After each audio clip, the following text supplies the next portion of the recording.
Fair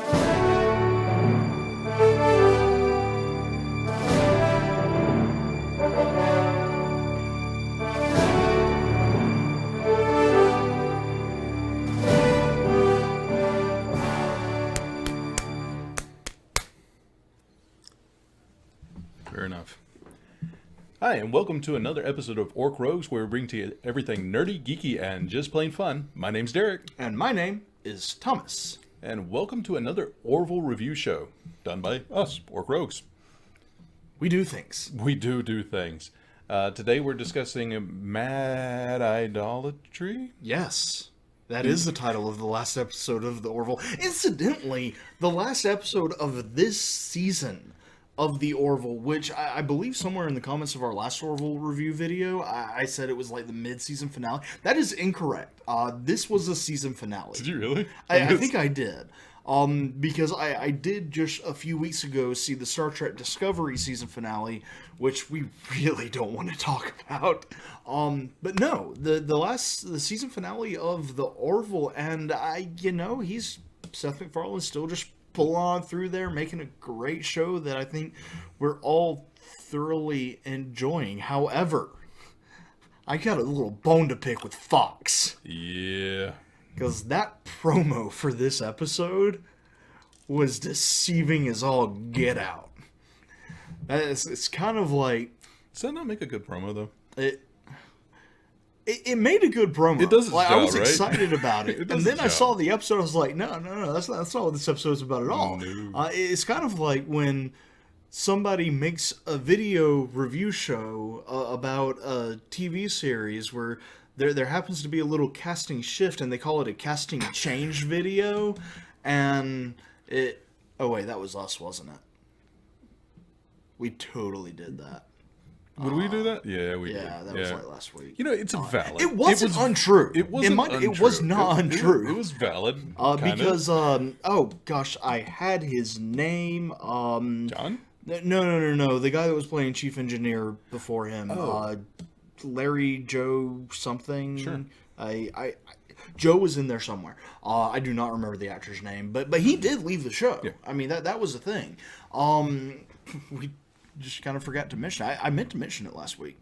But no, that was what the promo we got for this last episode.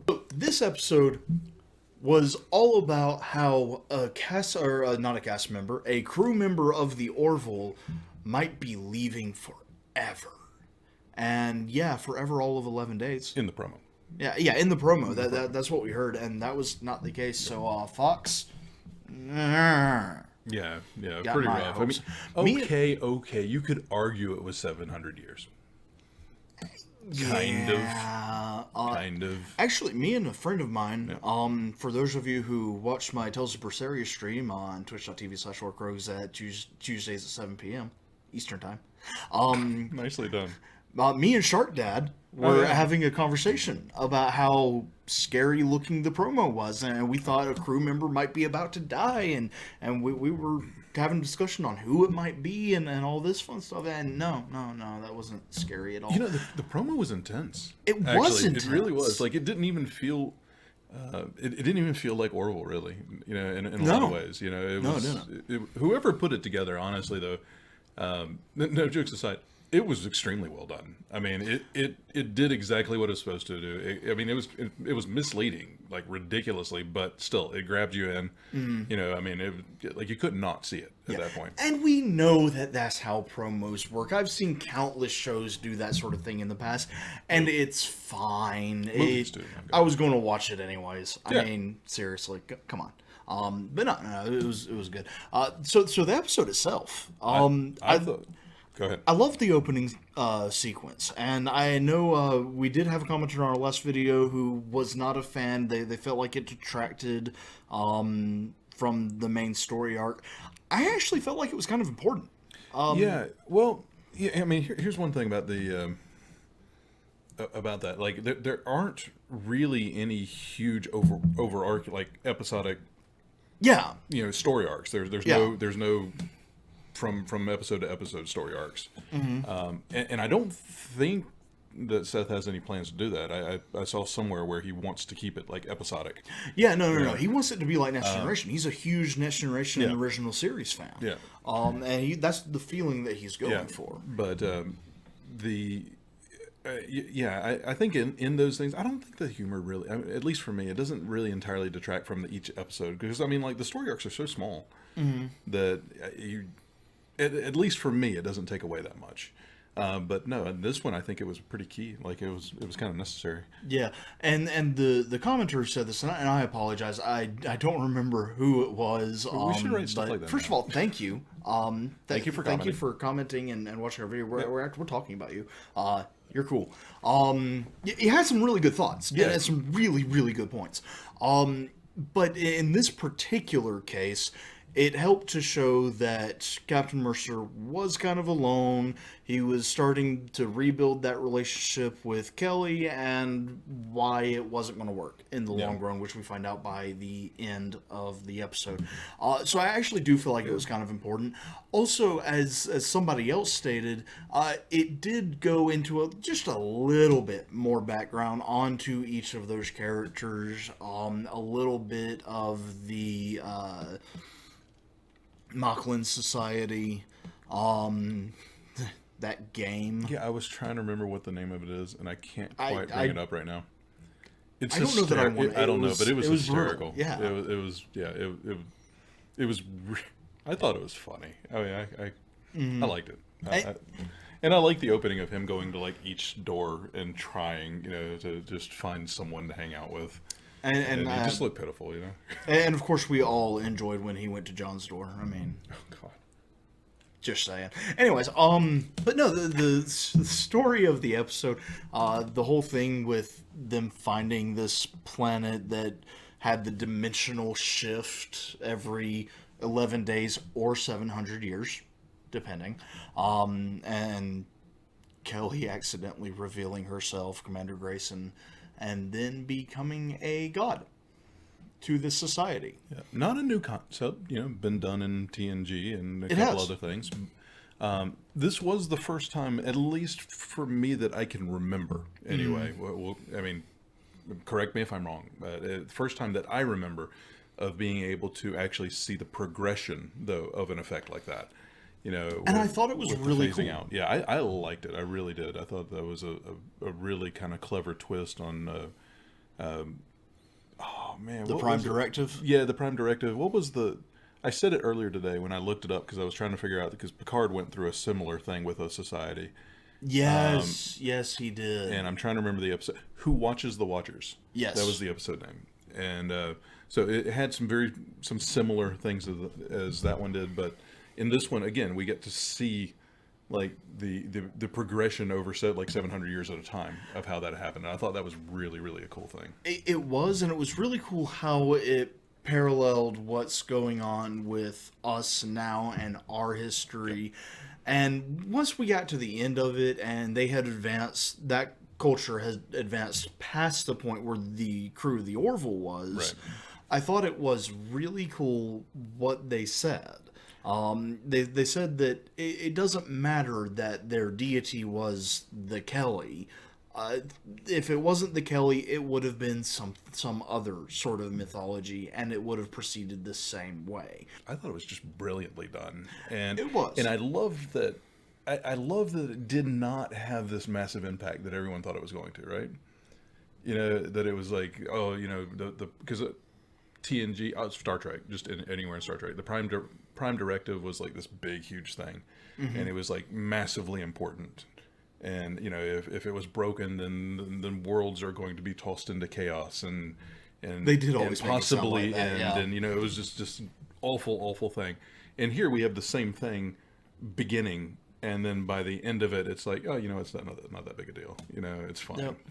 Which is interesting, because that is the advice that the Admiral gave them when they finally told her what actually happened. That was the advice that she gave them, to just wait for them to come to you. Right. And granted, they were in a situation where they could. Right. So that worked out very well. And I love that at the end, we get this whole mutual respect between Captain Mercer and Commander Grayson. Yeah. but that they didn't continue along the lines of trying to get their relationship back. I feel like that would have been a really bad decision on Seth MacFarlane's part, and I'm glad they went that direction. But no, the Orville, the last episode was amazing. I'm sorry to see the season end. Yeah, I am too. I'm that. That's all I got. You know, I am glad that it got renewed. I'm really, really happy that it got renewed. And it did get renewed. And what I'm really hoping, and this is like beyond hope, I don't know. What I would love to see is eventually down the road, I would like to see the Orville have a place at, you know, like Comic-Cons and things like that.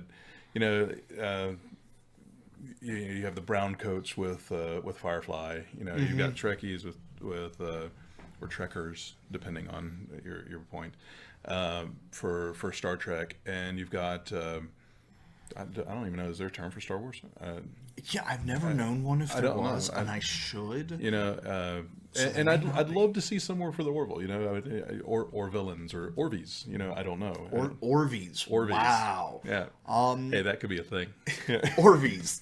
We're copywriting that crap. But I'd love to see that happen, and I think it's got a chance, man. Yeah. The only issue with that is that a lot of the Orville fans are the Star Trek fan community at this point. Yeah. Certainly not all of the Star Trek fans are completely happy with the Orville, but they're far more happier with the Orville than they are Star Trek Discovery. Yeah, so, I think we might see some jump ship. Yeah. Oh, just a few. Just a few. By the way, welcome to all of our new subscribers from this past week. We don't know what happened. Really, we don't. But thank you. But yes, thank you. Welcome. We'd love to hear from you on what you'd like to see us talk about next, because we can't talk about the Orville anymore. There's no more episodes. I mean, we can do news updates sort of thing. I'm sure we could find something. But we can't do episode reviews, so if you would like to see us talk about a different type of show, or a type of tabletop game, or something else, video games, anything that you think would be interesting to have us talk about, please let us know in the comments. Yeah, suggestions. Yep. Please. Of course, we are still doing our regular weekly show, so be looking out for that. And, of course, we do play on Twitch every week. Of course, I mentioned earlier that I play Tales of Berseria every Tuesday night at 7 p.m. Of course, I will mention, if you are watching this the day that it posts, that Tuesday, I will not be playing that night. I will be in the process of moving. Joy. So yes, I will not be playing this Tuesday night. But Derek? I'll be playing Hearthstone Monday, 2:30 Eastern Time. So if you're watching this, you would have missed it. Yeah, pretty much. But look out for him next week. And look out for me next week when I continue my playthrough of Tales of Berseria. Oh, random thing. I will be, if you hadn't get a chance, Hearthstone got a major update. So I'll be playing that, maybe doing some dungeon runs, things like that, some new stuff. Kind of fun. If you want to find us online, you can find us at www.orcrogues.com. And, of course, you can find our links to our Zazzle store where you can buy really cool Orc Rogues gear. Very soon we will be having our actual online store up. We're going to be selling Dungeons & Dragons or tabletop RPG dice, and eventually some other things. Also, be on the lookout very soon for a giveaway. Ooh. That's going to be happening.